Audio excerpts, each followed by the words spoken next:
In a region where peace is as fragile, Pakistan and Afghanistan have once again stepped back from the brink. The recent downward spiral between Afghanistan and Pakistan had been difficult to imagine when Pakistan welcomed the Taliban return to power in 2021. So, what went wrong? A new ceasefire agreement signed after an intense week of skirmishes promises calm, but beneath the surface, the fire still burns. What led to this latest ceasefire? What are its hidden weaknesses? And is this truly peace or just another pause before the next storm? After days of bloodshed along the Durand Line, and with the international mediators growing anxious, Pakistan and Afghanistan agreed to an immediate ceasefire on October 30, 2025, brokered by Qatar and Turkey in Istanbul. The ceasefire is based on Pakistan demand that the Taliban-led Afghan government prevent militant groups, especially the Fitna al-Khawarij called Tehreek-e-Taliban Pakistan or TTP, from launching attacks across the border. Afghanistan, Pakistan, Turkey and Qatar convened in Istanbul on 25th to 30th October 2025 in a determined bid to consolidate the fragile ceasefire agreed upon the earlier in Doha on 18 and 19 October 2025. The talks sought to breathe permanence into truce that had until then hung in a delicate balance.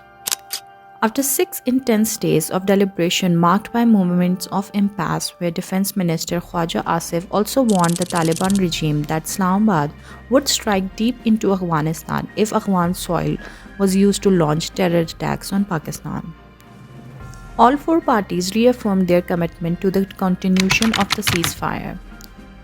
They further resolved to establish a robust monitoring and verification mechanism, a framework designed not only to preserve peace but also to hold violators accountable through agreed penalties.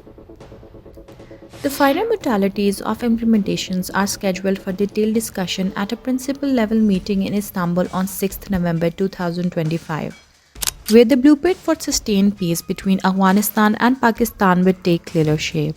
For now, the guns have fallen silent, but this silence comes after one of the deadliest escalation in years, and silence alone does not equal peace.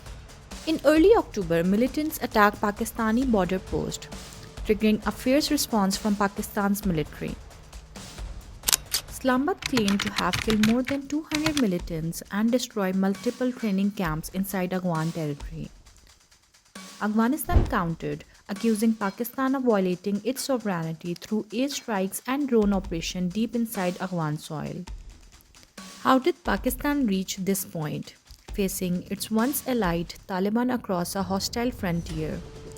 Analysts point to a strategic misreading. When the Taliban regained power in 2021, Islamabad believed it would gain a cooperative neighbor.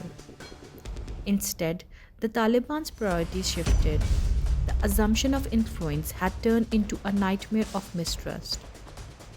Their loyalty was no longer to Pakistan's expectation, but to their own vested interest, and a reassertion of sovereignty that questions the legitimacy of Durand Line.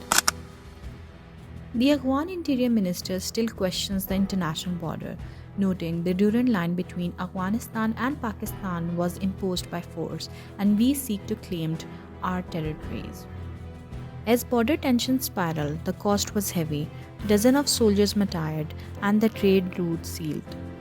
Thus, under mounting pressure, Doha and Istanbul sought a diplomatic bridge over the fire. While the ceasefire brought relief, it is riddled with loopholes. It's mainly a ceasefire agreement, not a peace agreement. There is no written verification mechanism to ensure that Afghan soil will not be used against Pakistan. The Taliban have made verbal assurances. The Afghan Taliban have openly acknowledged the limitations of their intelligence network, conceding that their ability to monitor and control activities across Afghanistan's vast and rugged terrain remains severely constrained. In the event of another cross-border attack originating from their soil, they are likely to attribute it to not to intent but to incapacity, a reflection they claim of their inability to maintain oversight over every corner of the country. The ceasefire also sidesteps the core issue, the presence of TTP inside Afghanistan. Pakistan demands their disarmament and prevention of their attacks inside Pakistan. The Taliban government has no influence over the TTP. To your question, I remain somewhat skeptical. Shut down these sorts of infiltration, but Internal factionism will further complicate the truce. TTP enjoys autonomy. If the Afghan Taliban were to come down hard on the TTP, it would risk internal dissent, and so the Taliban has to cater to its internal jihadist ecosystem. And why, one might ask, would the Afghan Taliban reign in the TTP? After all, it's being used as leverage against Pakistan.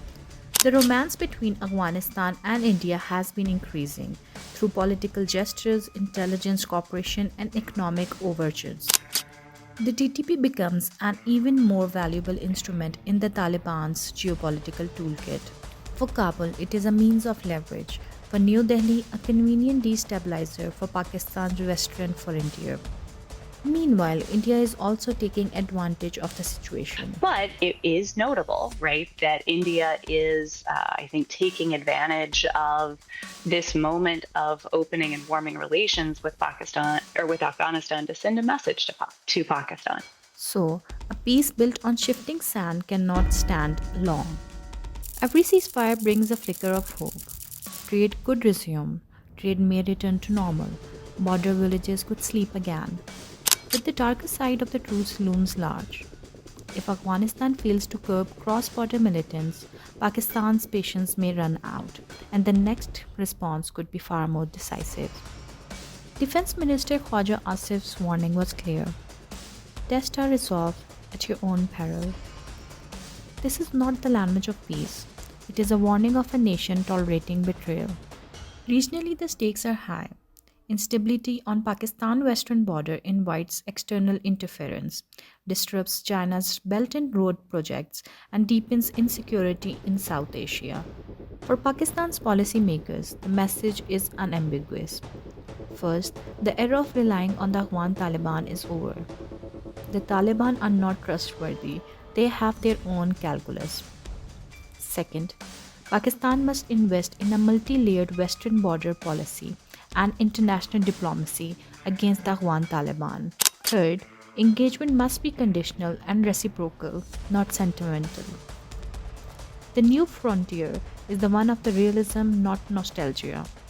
As Pakistan recalibrates its Afghan policy, the question remains: can the two neighbors build a relationship based on respect and responsibility? Or are we witnessing another chapter in a story that never ends? The peace may have been signed, but the war for trust has only just begun.